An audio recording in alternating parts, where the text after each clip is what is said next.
Hello guys, twenty class में आपका स्वागत है। यूपीएससी की जो पीवाईक्यू सीरीज चल रही है एनालिसिस सहित, उसकी अगली कड़ी है। आज हम पढ़ाएंगे ब्रिटिश काल में शिक्षा का विकास, यानी आधुनिक शिक्षा का विकास ब्रिटिश काल में। ये टॉपिक है मेरा। इसके पहले जो टॉपिक है यूट्यूब पे डले हुए हैं, आप देख सकते हैं। और एनालिसिस इसलिए कराई जा रही है ताकि जो प्रश्न आए इसके इर्द गिर्द, या ये इसमें ऑप्शन चेंज कर दे तो आप कहेंगे सर ने पढ़ाया नहीं, सिर्फ क्वेश्चन करा के निकल गए। तो इसीलिए इसकी एनालिसिस कर दी जाती है ताकि प्रश्न इर्द गिर्द भी आए, कुछ अलग फैक्ट आए, कुछ अलग कंसेप्ट आए, तो आसानी से पेपर में आप टेकल कर सकते। टॉपिक है ब्रिटिश काल में शिक्षा का विकास। चलिए, बातें तो करते रहते हैं, बीच में प्रश्नों के माध्यम से एनालिसिस करते हैं। तो हम पहला प्रश्न देखते हैं क्या भाई। अच्छा, ऐड आ गया। ऐड ये है, यूपीएससी प्रीलिम्स के लिए ट्रिनिटी आईएएस जो है 2025 में 25 के लिए 25 में पेपर होना है, मई में पेपर होना है 25 का। तो उसके लिए क्रैश कोर्स अनाउंसमेंट किया है, वो 50 डेज का प्रोग्राम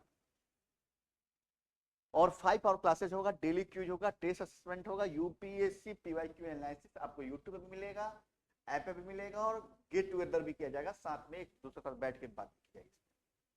और इसके लिए फी जो है 24,999 रखा गया है। डिस्काउंट है इसमें 20%, और एक बार मैनेजमेंट से बात करेंगे तो कुछ और भी कम कर दें आपको।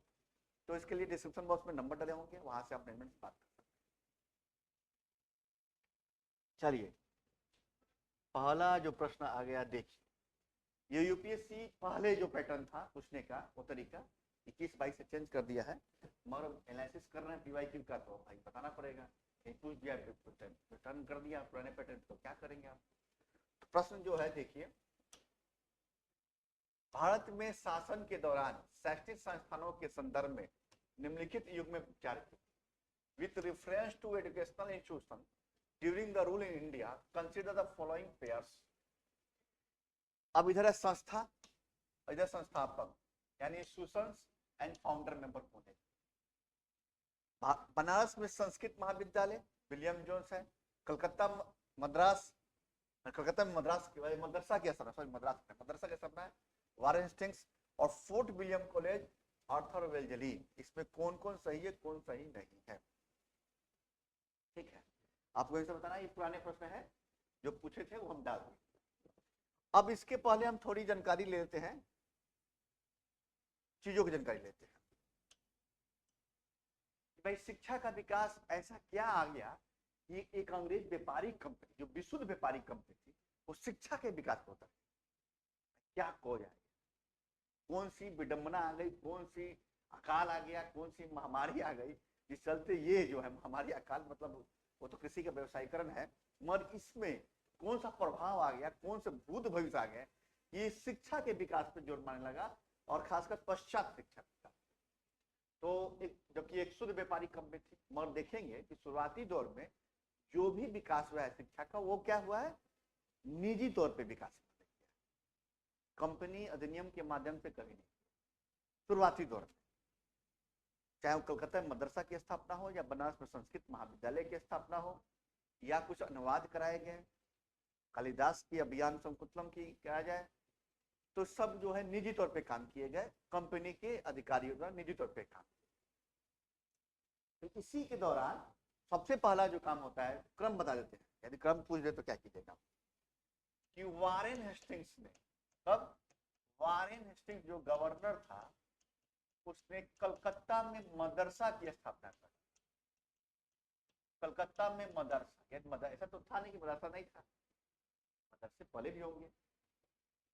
तो कलकत्ता में मदरसे की स्थापना किया। क्या कॉन्सेप्ट था मदरसा स्थापित करने के पीछे, इसका क्या कॉन्सेप्ट था मदरसा स्थापित करने के पीछे कॉन्सेप्ट, यानी अरबी और फारसी भाषा का जो है अध्ययन हेतु ये मदरसे की स्थापना। और कब किया था, 1781 में किया।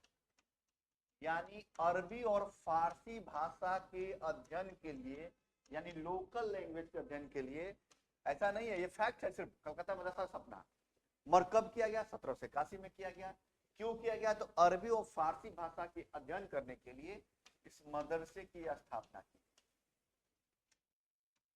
ताकि जो है स्थानीय जनता, जो स्थानीय लोग हैं, वो अरबी और फारसी भाषा का अध्ययन कर लें, क्योंकि उस समय प्रशासनिक ढांचे में, उस समय के प्रशासनिक ढांचे में लोकल लैंग्वेज का ही प्रयोग किया जाता था, कहीं उर्दू, कहीं अरबी, कहीं फारसी, कहीं हिंदी। तो भाई नॉलेज होनी चाहिए, क्योंकि रियासतों से जो टॉक होते थे, जो पत्रचार व्यवहार होते थे, वो स्थानीय भाषा में होते थे, संस्कृत में हो, हिंदी में हो, अरबी में हो और फारसी में। तो भाई नॉलेज नहीं होगा अरबी फारसी का, तो कैसे प्रशासनिक ढांचे में हम यहाँ की भारतीय लोगों को नियुक्त कर पाएंगे।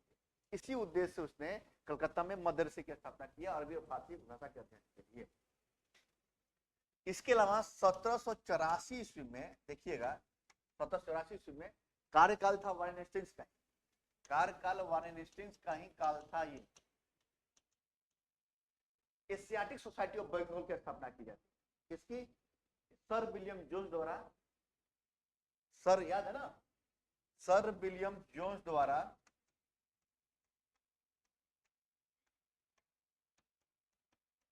एशियाटिक सोसाइटी ऑफ बंगाल की स्थापना की जाती है। ये हम क्रम बता रहे हैं, विकास का क्रम बता रहे हैं, क्या शिक्षा का विकास बता रहे हैं। एशियाटिक सोसाइटी ऑफ बंगाल की स्थापना की जाती है। किस उद्देश्य से इस सोसाइटी की स्थापना किया गया? विलियम जोन्स द्वारा। ये पूछा गया प्रश्न, मिलेगा, हो सके प्रश्न मिलेगा इसका। किस उद्देश्य से किया गया था भाई? किस उद्देश्य से किया गया था? तो इसका उद्देश्य ये था, कमेंट करके बताइएगा। कोई बच्चा नॉलेज में होगा तो कमेंट करके जरूर बताएंगे। हम कमेंट पढ़ते रहते हैं, जब भी हम खोलते हैं यूट्यूब तो देख लेते हैं कि बच्चे क्या कमेंट कर रहे हैं। क्या था? प्राचीन भारतीय संस्कृति है, इतिहास है, संस्कृति है, उसके अध्ययन के लिए एक संस्था तैयार की। किसके लिए? प्राचीन भारतीय इतिहास और संस्कृति के अध्ययन के लिए, संस्कृति के अध्ययन के लिए यह संस्था बनाई गई सर विलियम जोन्स द्वारा 1784 में। क्या? एशियाटिक सोसाइटी ऑफ बंगाल की स्थापना की गई और इसमें महत्वपूर्ण योगदान भी दिया है। ठीक है। इसके बाद इसी क्रम में 1784 के बाद क्या होता है कि उसके बाद क्या होता है कि चार्ल्स विल्किंसन जो था, चार्ल्स विल्किंस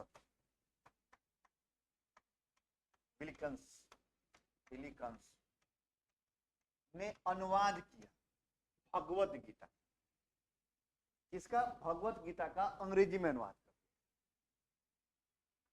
भगवत गीता का अंग्रेजी में अनुवाद कर, ट्रांसलेटेड कर दिया अंग्रेजी में, अंग्रेजी वर्ड। और सर विलियम जोन्स जो थे, ये सर विलियम जोन्स साहब, सर विलियम जोन्स साहब क्या किए? कालिदास कृत अभिज्ञान संकल्पम का अंग्रेजी में ट्रांसलेटेड कर दिए, अनुवाद कर दिए। ठीक है, तो विलियम जोन्स द्वारा किया गया कालिदास कृत अभिज्ञान संकल्पम। इसी विकास के क्रम में देखेंगे आप कि बनारस में संस्कृत कॉलेज की स्थापना होती है 1791 ईस्वी। कब? बनारस में 1791 ईस्वी में संस्कृत कॉलेज की स्थापना होती है। और किसके द्वारा किया जाता है? जोनाथन डंकन द्वारा किया जाता है।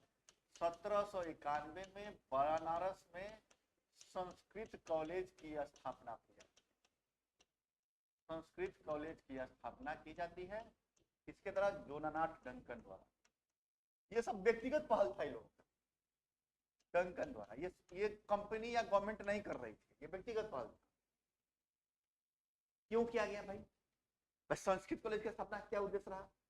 तो हिंदू जो विधि शास्त्र है उसके अध्ययन के, ठीक है, हिंदी और संस्कृत में जो विधि शास्त्र होते हैं उसके अध्ययन के लिए संस्कृत कॉलेज की स्थापना करें।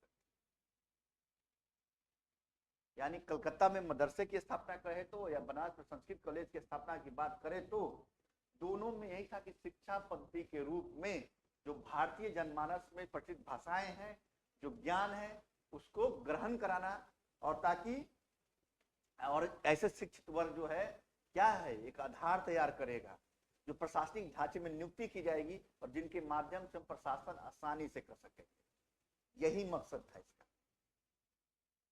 भाई जिनको अरबी फारसी का नॉलेज हो जाएगा तो भाई प्रशासनिक ढांचे में जाएंगे कि वो रियासतों से कैसे बात किया जाए।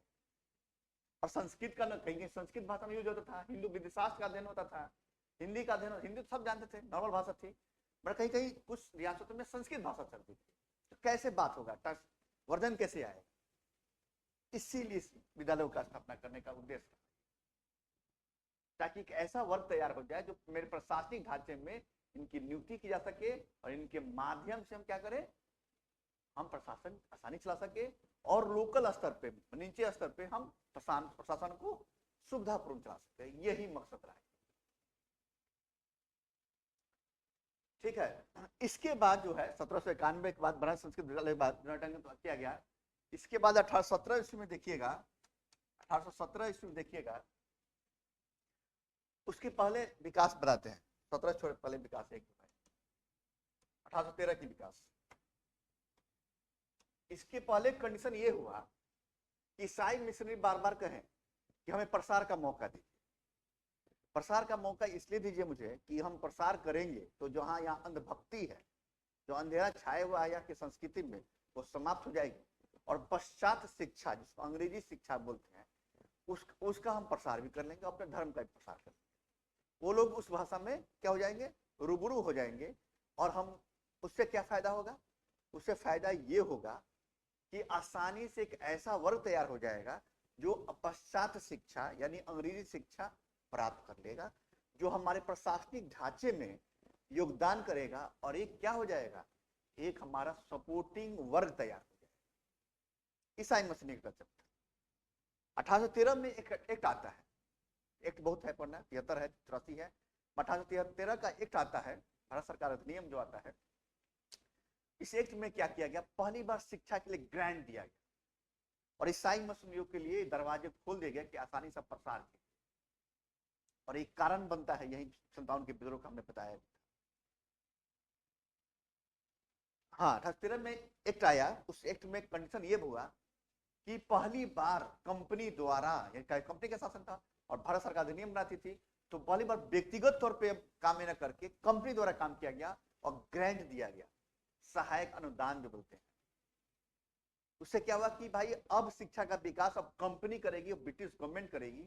क्यों करेगी भाई, इसलिए करेगी कि हमको पश्चात शिक्षा का, अंग्रेजी शिक्षा का भी प्रसार करना है साथ, ताकि ऐसा वर्ग तैयार हो जाए जो हमारा समर्थक वर्ग भी हो जाए और हमारे प्रशासनिक ढांचे में नियुक्ति में आसानी से उसकी नियुक्ति की जा सके। और ईसाई मिशनरियों के लिए भी दरवाजे खोल दिए गए कि आप जाइए प्रसार कीजिए, और प्रसार जब करेंगे तो भाई वहां धर्म अपनाएंगे तो आपको उनको शिक्षा भी देंगे अंग्रेजी भाषा में, तो उससे भी शिक्षा का विकास होगा। ठीक है, वो ये ईसाई मिशनरियों की प्रसार में जो है सांस्कृतिक जो तत्व है उस अस्तित्व में खतरे में आ गए भारतीय, और ये कारण बना 57 के विद्रोह का, मगर फायदा भी दिखा।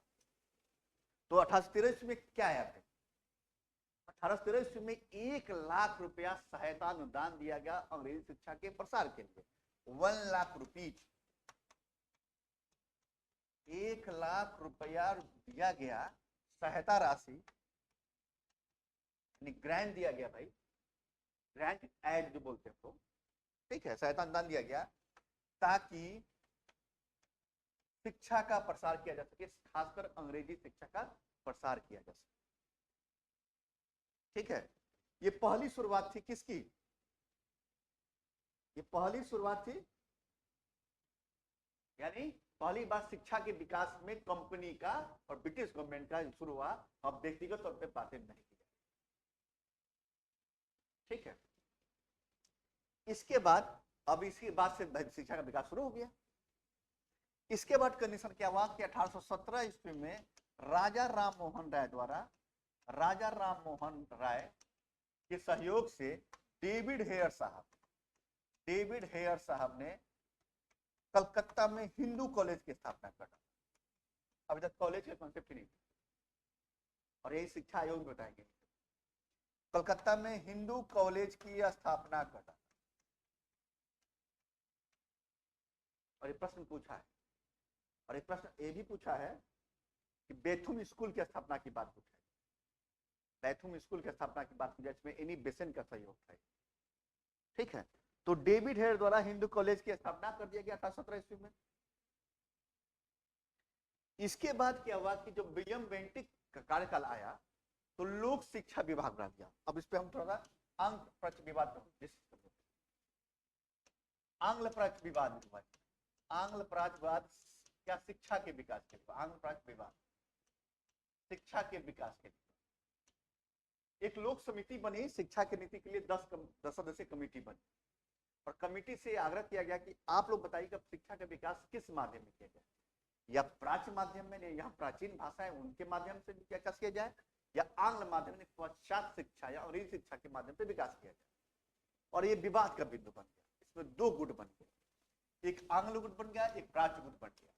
प्राच्य गुट के जो से समर्थक थे, पूछा है मेंस का टॉपिक भी है और प्रीलिम से पूछा है, एसटी प्रिंसेप साहब,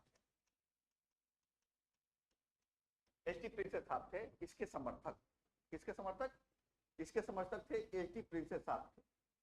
और विल्सन जो था, जो मंत्री था, इसी में सचिव था, विल्सन एच विल्सन जो था, ये सपोर्ट था। और इनका कहना ये था कि हम क्या करें, प्राच्य माध्यम से ही क्या करें, शिक्षा का विकास करें ताकि रोजगार सृजन हो सके और लोगों में स्थानीय भाषा के प्रति, संस्कृति के प्रति तत्व उजागर होता रहे। मगर दूसरे तब जो थे आंग्ल भाषा या पश्चात भाषा या अंग्रेजी भाषा की बात करें, इसके समर्थक थे मुनरो एल्फिंस्टन थे। कौन कौन? मुनरो और एल्फिंस्टन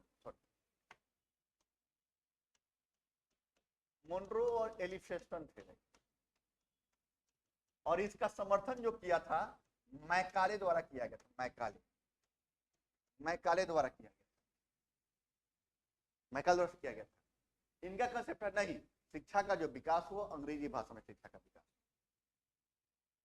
क्योंकि भारतीय भाषा जो है वो रूढ़िवादी पूर्ण है और उस भाषा से किसी का ज्ञान की बिंदु नहीं बढ़ सकती।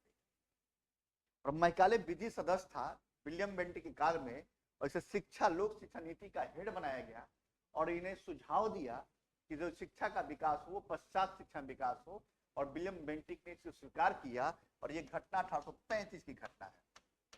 लोक शिक्षा नीति के माध्यम से 35 में ये विधि सदस्य था और विलियम बेंटिक द्वारा इनको शिक्षा नीति, लोक शिक्षा नीति का हेड बनाया गया और इसने सुझाव दिया कि शिक्षा का जो विकास हो वो अंग्रेजी भाषा में। अच्छा, मैकाले का एक स्टेटमेंट भी है, किसके प्रति? भारतीय भाषा के प्रति स्टेटमेंट है। क्या स्टेटमेंट है, कुछ याद है? कमेंट करके बताइए सभी लोग, कमेंट करके बताइए। यूरोप के एक अच्छे पुस्तकालय की अलमारी का एक जो है खंड भारत की जो साहित्य है, प्राचीन साहित्य है, प्रवीण साहित्य है, उससे ज्यादा फ्रूटफुल है, मूल्यवान। मतलब कि एक अलमारी है, उसका एक खंड जो है, यहाँ जो पुस्तकें रखी गई है, जो भारतीय भाषा की और जो संस्कृत साहित्य के जो पुस्तकें हैं उससे ज्यादा मूल्यवान, ये उसका स्टेटमेंट। और ये स्टेटमेंट मेंस का प्रश्न बनता है, स्टेटमेंट मेंस में लिखा गया। तो यही आंग्ल प्राच्य विवाद है। मैं बस कौन विवाद क्या था, कौन कौन नेता थे, और मैकाले द्वारा 35 में विधि सदस्य के रूप में नियुक्त की गई लोक शिक्षा नीति, और इसने सुझाव दिया कि भाई अब शिक्षा का जो विकास किया जाए वो अंग्रेजी भाषा में किया जाए, पश्चात शिक्षा में किया जाए। और उसके बाद इस सुझाव को मान लिया गया और अंग्रेजी शिक्षा की नीति अपना दी।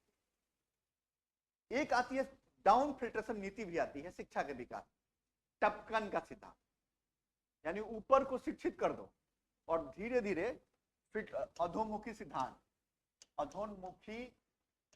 सिद्धांत ये शिक्षा की नीति में है। अधोमुखी सिद्धांत यानी filtration theory.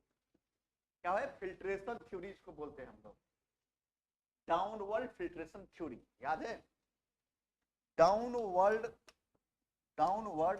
Filtration theory. Filtration theory क्या था? इस सिद्धांत में यह कहा गया था कि अगर हम ऊपर के वर्ग को हम शिक्षित कर देंगे तो धीरे धीरे वो वर्ग क्या करेगा, नीचे वर्ग को धीरे धीरे शिक्षित करेगा। मतलब कि कौन सी भाषा शिक्षित? अंग्रेजी भाषा, ताकि समर्थक वर्ग जाए, प्रशासनिक ढांचे में नियुक्ति के लिए फायदेमंद हो जाए, प्रशासन चलाने में सहयोगात्मक भावना निभाने लगे। तो ऊपर वर्ग को हम शिक्षित कर दें तो वो धीरे धीरे टपक के, टपकन थ्योरी बोलते हैं इसको, फिर धीरे धीरे क्या करेगा, वो नीचे के वर्ग को भी शिक्षित करता जाएगा और एक क्या हो जाएगा, समर्थक वर्ग तैयार हो जाएगा। ये थ्योरी का कंसेप्ट था, ये भी मेंस का टॉपिक है। चलिए अब आते हैं प्रश्न पे आ जाते हैं। तो अब समझ में आ गया कि बनारस में संस्कृत विद्यालय की जो स्थापना किसने किया था, जॉन डंकन ने किया था, विलियम जोन्स नहीं किया था। पहला जो गलत, कलकत्ता में मदरसे की स्थापना वारेन हेस्टिंग्स द्वारा किया गया था। हाँ, और आर्थर वेल्जी कॉलेज जो है आर्थर वेल्जी द्वारा किया गया था। ये बताना भूल ही गए, ये कलकत्ता में पीछे बता ही देते हैं, पीछे बता देते हैं 1800 ईस्वी में, 1800 की घटना है। 1800 में कलकत्ता में फोर्ट विलियम कॉलेज की स्थापना की गई। फोर्ट विलियम कॉलेज की स्थापना की गई, फोर्ट विलियम कॉलेज की स्थापना की। और किसके द्वारा की गई, बेलेजेली द्वारा की गई थी ये फोर्ट विलियम कॉलेज, ताकि जो देशी रजवाड़े हैं और उनके युवराज हैं, उनकी शिक्षा के विकास के लिए और जो ट्रेनिंग है यहाँ, एक और कंसेप्ट इसमें ये भी था कि जो ट्रेनिंग जो यहाँ पे जो प्रशासनिक ढांचे में नियुक्ति की जाती है नागरिक सेवा में, उनके ट्रेनिंग के लिए कॉलेज की स्थापना की गई, फोर्ट विलियम कॉलेज बेलेजेली द्वारा की गई। हर संस्था के निर्माण के पीछे कुछ न कुछ उद्देश्य था अंग्रेज का। सिर्फ फैक्ट याद नहीं रखना है, उसके उद्देश्यों को भी याद रखना है। और यूपीएससी उद्देश्यों को ही पूछेगी, फैक्ट नहीं पूछेगी। इस पे प्रश्न है, मिलेगा। चलिए आगे चलते हैं। तो 2 और 3 इसका आंसर सही हो जाएगा। अच्छा नहीं, आर्थर वेल्जी नहीं था, लॉर्ड वेल्जी था, आर्थर वेल्जी नहीं था, तो सिर्फ 2 और 2, केवल 2 इसका आंसर। तीसरा भी गलत है, तीसरा भी गलत है, पता है ना, तीसरा भी गलत हो जाएगा।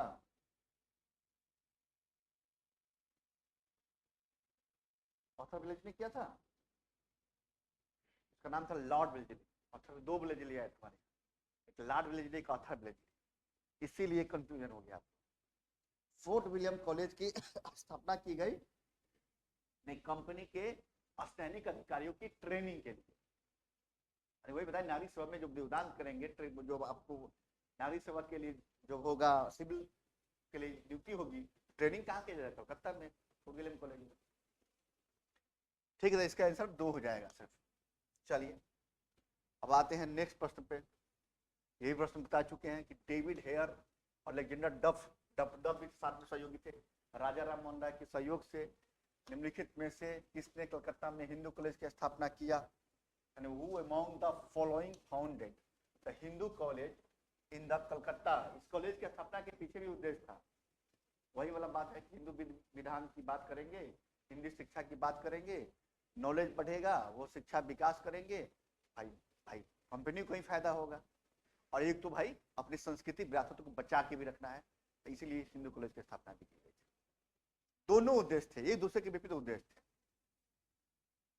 यदि कंपनी करती है तो अपने उद्देश्य से, भारतीय करते हैं तो अपने उद्देश्य से, ताकि अपनी संस्कृति को बचा के रखें। क्या आंसर होगा, कमेंट करके बताइए, इसका आंसर कमेंट करके बताइए। और इसमें इसका जो था हिंदू कॉलेज की स्थापना के पीछे उद्देश्य था कि पश्चात शिक्षा के माध्यम से उस शिक्षा को बढ़ावा दिया जाए। पश्चात शिक्षा के माध्यम से, पश्चात क्या, क्यों, राजा राम मोहन राय जो थे पश्चात शिक्षा के समर्थक थे, तो ये 1817 में कॉलेज की स्थापना की गई थी और राजा राम मोहन राय इसके सहयोगी थे। और इन्होंने, क्योंकि राजा राम मोहन राय अंग्रेजी शिक्षा के समर्थक थे, तो चाहते थे कि पाश्चात्य शिक्षा को बढ़ावा दिया जाए, इसीलिए पाश्चात्य शिक्षा में उस शिक्षा को बढ़ावा देने के लिए हिंदू कॉलेज की स्थापना की गई थी। देखिए इसकी भी स्थापना के पीछे उद्देश्य ही था। कब किया गया, 1817 में किया गया था, डेविड हेयर डफ द्वारा किया गया था, और सहयोगात्मक भावना किसने बनाया, राजा राममोहन राय ने। और राममोहन राय जो थे पश्चात शिक्षा के समर्थक थे, तो उन्होंने कहा कि कॉलेज की स्थापना की जाए, हिंदू कॉलेज की, इसमें पश्चात शिक्षा के माध्यम से उस शिक्षा को बढ़ावा दिया। ये कॉन्सेप्ट था इन लोगों का स्थापना करने के पीछे उद्देश्य था। और ये प्रथम कॉलेज था ऐसा कि कहने को तो हिंदू कॉलेज में पश्चात शिक्षा की अध्ययन की बात। ठीक है, इसका आंसर हो जाएगा राजा Ram Mohan Roy. First college Hindu college कहा जाएगा और हाँ फर्स्ट हिंदू कॉलेज है, और उसमें पश्चात शिक्षा की बात की है।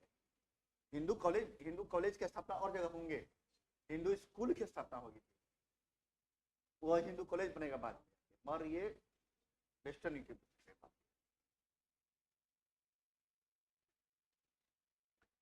निम्नलिखित में किस कारण से भारत में अंग्रेजी शिक्षा का शुरुआत हुआ था? देखिए कौन किसके कारण से अंग्रेजी शुरुआत होती है, ये ऑप्शन दिया है।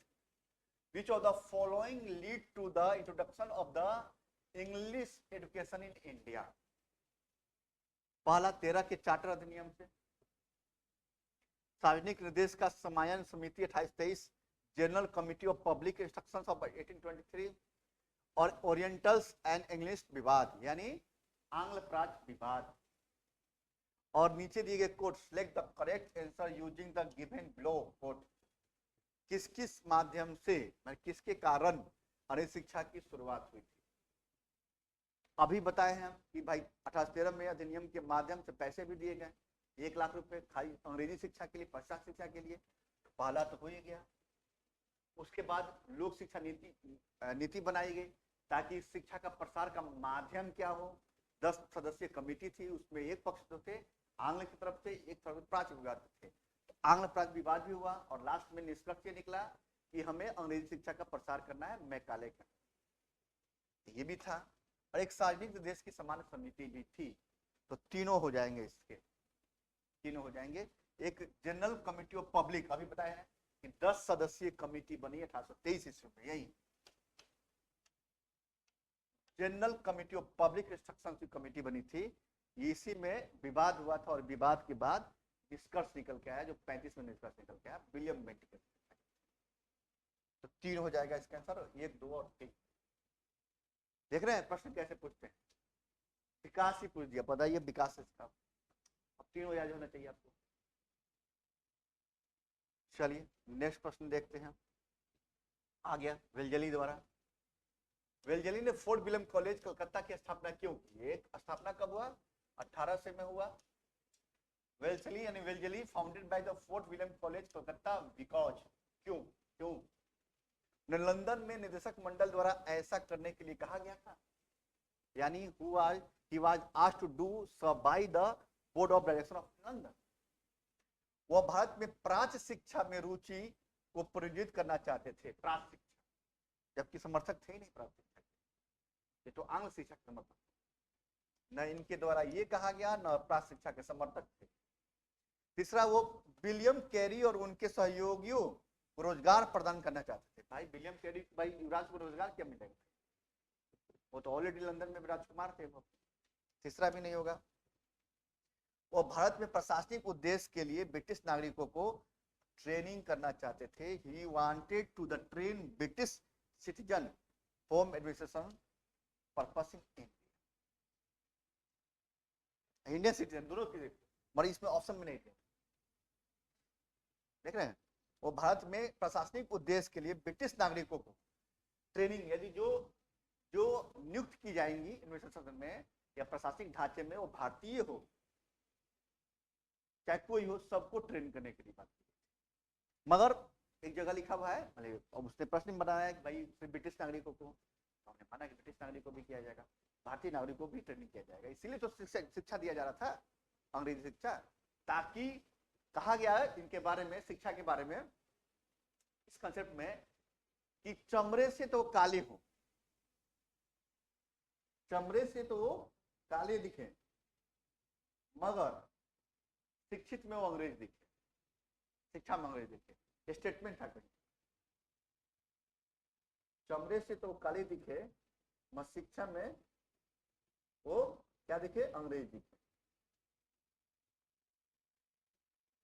हाँ, रंग उसने कहा था कि जो रंग, हाँ वही बात है, चमड़े से तो काले दिखे, रंग रूप में कुछ भी हो, तो रंग रूप में वो काले हो मगर नैतिक रूप से वो अंग्रेज हो। इसका यही था, विवाह था, पश्चात शिक्षा कंसेप्ट, मैकाले कंसेप्ट था। चलिए अब वुड डिस्पैच, शिक्षा नीति जो है वुड डिस्पैच, शिक्षा नीति पर चर्चा करेंगे। वुड डिस्पैच के संबंध में निम्नलिखित में से कौन सा कथन सत्य है? With regard to wood dispatch which of the following statement are correct? अनुदान सहायता grant in aid system was introduced, यानी अनुदान सहायता प्रणाली की शुरुआत की गई, विश्वविद्यालय की स्थापना की सिफारिश की गई थी, यानी establishment of the university was the recommended, और शिक्षा के सभी स्तर पर शिक्षा के माध्यम में अंग्रेजी शिक्षा की सिफारिश की गई थी। अब बताइए इसमें कौन कौन सही है कौन गलत है, यानी select the correct answer using the code given below 1 and 2 to 1 वाली। इसके पहले थोड़ा सा हम कंसेप्ट दे देते हैं आपको। Wood dispatch, Wood dispatch, Wood dispatch कब आया था? 1854 में आया था। यह क्या था? शिक्षा आयोग था। इसको भारत में अंग्रेजी शिक्षा का मैग्ना कहा जाता है। भारत में अंग्रेजी शिक्षा का मैग्ना कार्टा कहा जाता है, क्योंकि यहीं से शिक्षा नीति आनी शुरू हो गई है ना। शिक्षा का मैग्ना कार्टा कहा जाता है। ये तो भाई मोटा मोटा चीजें हुआ कि भाई क्या है इसमें, क्या क्या सिफारिशें की गई थी वो देखा जाए। सिफारिश क्या क्या थी, यानी रिकमेंडेड क्या क्या किया गया, रिकमेंडेड क्या क्या। फर्स्ट जो था कि प्राथमिक विद्यालय प्राइमरी लेवल पे जो शिक्षा के विकास को प्राथमिक विद्यालयों में शिक्षा का जो माध्यम हो वो स्थानीय भाषा हो। क्या? स्थानीय भाषा, लोकल जो भाषा यूज बोलते हो, लोकल लैंग्वेज की बात करेंगे, स्थानीय भाषा की बात करेंगे। पहला रिकमेंडेशन। उच्च विद्यालयों में, इसके बाद प्राथमिक बाद उच्च विद्यालय भी आता है, माध्यमिक विद्यालय। उच्च विद्यालयों में जो जिस सब्जेक्ट में जिस भाषा में चाहे वो शिक्षा ग्रहण कर सकता है, इसको एंग्लो वर्नाकुलर बोलते हैं। एंग्लो वर्नाकुलर अर्ध अंग्रेजी, चाहे तो कुछ सब्जेक्ट अपने भाषा में और कुछ सब्जेक्ट अंग्रेजी भाषा में, एंग्लो वर्नाकुलर बोला जाता है। यानी अर्ध अंग्रेजी भाषा। कुछ भाषा समझ नहीं आया तो क्या कीजिए, पढ़ लीजिए लोकल लैंग्वेज का, और कुछ भाषा नहीं पढ़िए, पढ़िए जरूर।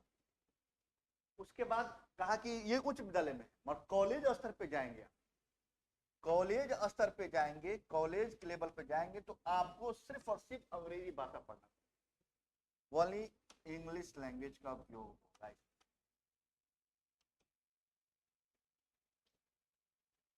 ठीक है।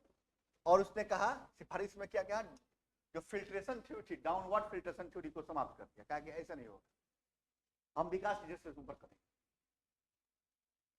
जो जिस माध्यम से जहां से चाहे वहां पे शिक्षा विकास ले सकता है, अंग्रेजी शिक्षा विकास ले सकता है। तो डाउनवर्ड फिल्ट्रेशन थ्योरी को समाप्त कर दिया गया, फिल्ट्रेशन थ्योरी को समाप्त कर दिया गया, फाइनली थ्योरी को समाप्त कर दिया। इसके बाद सहायता अनुदान ग्रांट इन एड सिस्टम लागू किया गया, यानी निजी उद्यम को, जो भी प्राइवेट उद्यम होंगे उनको ग्रांट इन एड सिस्टम, और यही आजकल भी कंसेप्ट चला है, कुछ जगहों पे ग्रांट इन एड सिस्टम माध्यम से स्कूलें कॉलेज चलती है, यानी सहायता अनुदान व्यवस्था की सिफारिश की गई निजी उद्यम को प्रोत्साहन करने के लिए। निजी उद्यम क्या? शिक्षा के लिए निजी उद्यम चाहते हैं तो अपनी स्कूल कॉलेज खोल ले, इसके लिए सरकार क्या करेगी? सहायता अनुदान देगी, ग्रांट इन एड देगी, सहायता अनुदान की सिफारिश कर दी। यदि निजी उद्योग वाले जो चाहे अपने कॉलेज स्कूल खोल सकते हैं, इसके सरकार सहायता देगी, ग्रांट इन एड सिस्टम की व्यवस्था। निजी उद्यम मतलब कि प्राइवेट मैनेजमेंट स्कूल जो आजकल चल रहे हैं, हर जगह चलते हैं, प्राइवेट स्कूल चलते हैं ना, तो वही शुरुआत है। उसके बाद महिला शिक्षा पे जोर दिया गया, इसमें महिला शिक्षा पे भी जोर दिया गया ताकि महिलाओं को शिक्षित किया जाए। जब तक ये शिक्षित नहीं होंगी तब तक समाज का विकास नहीं होगा, और समाज का विकास नहीं होगा तब तक उनके बच्चे विकास नहीं करेंगे, और बच्चे विकास नहीं करेंगे तब तक क्या होगा? हमारे प्रशासनिक ढांचे में कमजोरी आ जाएगी। और एक चौथा इसमें कहा गया, और चौथा क्या 8-10 था, लंदन विश्वविद्यालय के तर्ज पे, लंदन में जो विश्वविद्यालय है उसके तर्ज पे कहाँ कहाँ? मुंबई, मद्रास और कलकत्ता में 3 विश्वविद्यालय की स्थापना की गई। मुंबई, मद्रास और कलकत्ता में 3 विश्वविद्यालय की स्थापना की जाए। 54 में ग्रांट किया गया था ये। और तीनों विश्वविद्यालय की स्थापना जो है 1857 में केनिंग के समय में कर दी गई। मुंबई, मद्रास, कलकत्ता में लंदन विश्वविद्यालय के तर्ज पे विश्वविद्यालय की स्थापना कीजिए और 57 में विश्वविद्यालय की स्थापना कर भी दी गई, ताकि उस शिक्षा के लिए लोग कहाँ जाएंगे, यही विश्वविद्यालय की स्थापना कीजिए, ताकि वो वेल ट्रेन हो जाए, तो ऊंचे पदों पे हम कैसे प्रशासनिक ढांचे में लाएंगे। इसीलिए, और ये मकसद यही था कि सिर्फ और सिर्फ अंग्रेजी शिक्षा है। इसी में उसने ग्रांट कर दिया कि ओनली इंग्लिश। ये था वुड डिस्पैच में पूरे, और भी थे बहुत से दूसरे थे, और आपको नहीं पढ़ने, वो मेंस के टॉपिक है। जो प्रीलिम्स में पूछे जाने की संभावना है वही बता दें। अब आइए प्रश्न पे आइए। अब क्या क्या हुआ? अनुदान सहायता प्रणाली चली, ग्रांट इंडियन सिस्टम चला, प्राइवेट कॉलेज खोल सकते हैं, स्कूल खोल सकते हैं, विश्वविद्यालयों की स्थापना की सिफारिश की गई लंदन विश्वविद्यालय पे। तो 1 और 2 तो सही हो गया। शिक्षा के सभी स्तर पे, शिक्षा के माध्यम पर अंग्रेजी शिक्षा 9, प्राथमिक शिक्षा स्थानीय भाषा लोकल लैंग्वेज, माध्यमिक उच्च विद्यालय जो है अर्ध अंग्रेजी ऑप्शनल था, आप ले सकते नहीं लेते हैं, एंग्लो वर्नाकुलर बोल दिया। और भाई वो शिक्षा जो होगा वो आप ओनली इंग्लिश में कर सकते हैं। तो इसमें भाई कंडीशन नहीं बता दिया गया कि भाई आपको वो है, इसलिए पूरी स्तर पे यानी English was recommended as the medium of the instruction to all level education नहीं। तीसरा नहीं होगा, तो 1 और 2 इसका आंसर हो जाएगा। देख रहे हैं, शिक्षा नीति से सवाल पूछ दिया, आपसे फैक्ट नहीं पूछा कि मैग्ना कार्टा किससे करते हैं, किसके काल में आया था, ये सब नहीं पूछेगा। चलिए नेक्स्ट प्रश्न जो है क्या है, ये कालक्रम बताना है। जो शिक्षा नीति आई थी, जो शिक्षा आयोग आया था, ठीक है, क्रोनोलॉजी बताना है, क्रोनोलॉजी ऑर्डर बताना है। निम्नलिखित का सही कालक्रम क्या होगा? What is the correct chronological order of the following? किसका फॉलोइंग? एजुकेशन सिस्टम जो आए थे, एजुकेशन आयोग जो आए थे, उसका फॉलोइंग। तो वुड का शिक्षा प्रेषण, देखिए ट्रांसलेटेड वर्जन यही मिलेगा आपको यूपीएससी, जो बच्चा यहाँ किया है।